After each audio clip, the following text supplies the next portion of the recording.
High guys, welcome to Bengali film reviews. 23শে জানুয়ারি release হয়েছে সৃজিত মুখার্জি পরিচালিত সত্যি বলে সত্যি কিছু নেই।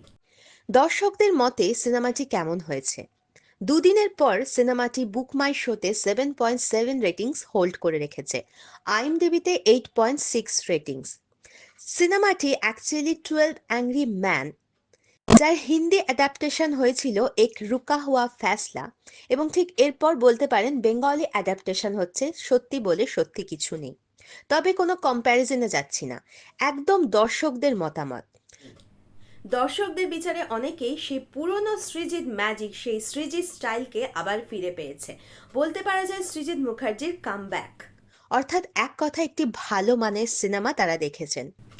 পারিবারিক বিবাদের কারণে এক ভাই তার দাদাকে খুন করে এবং সেই বিচারের দায়িত্বভার অর্থাৎ বিচারক হলেন কৌশিক গাঙ্গুলি।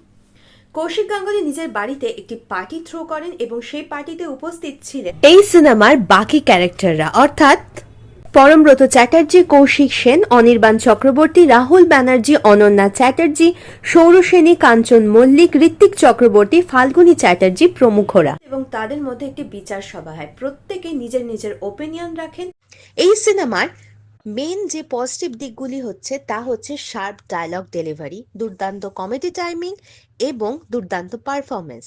তবে কিছু নেগেটিভ দিকও দর্শকদের মনে হয়েছে, তবে তা খুবই সামান্য। যেমন বেশিরভাগ ক্ষেত্রে মনে হয়েছে ক্যারেক্টারগুলি নিজের ওপিনিয়ন এস্টাবলিশ করার জন্য যে লজিকগুলি দিয়েছেন সেটি সবসময় কনভিন্সিং লাগেনি অনেকে। এক কথায় সিনেমাটির চিত্রনাট্য দুর্দান্ত, সাসপেন্স, টেনশন সবকিছু হোল্ড করে রাখতে পেরেছে। ফিল্ম রিলেটেড যে কোনো আপডেটের জন্য ফলো করুন বেঙ্গলি ফিল্ম রিভিউজ।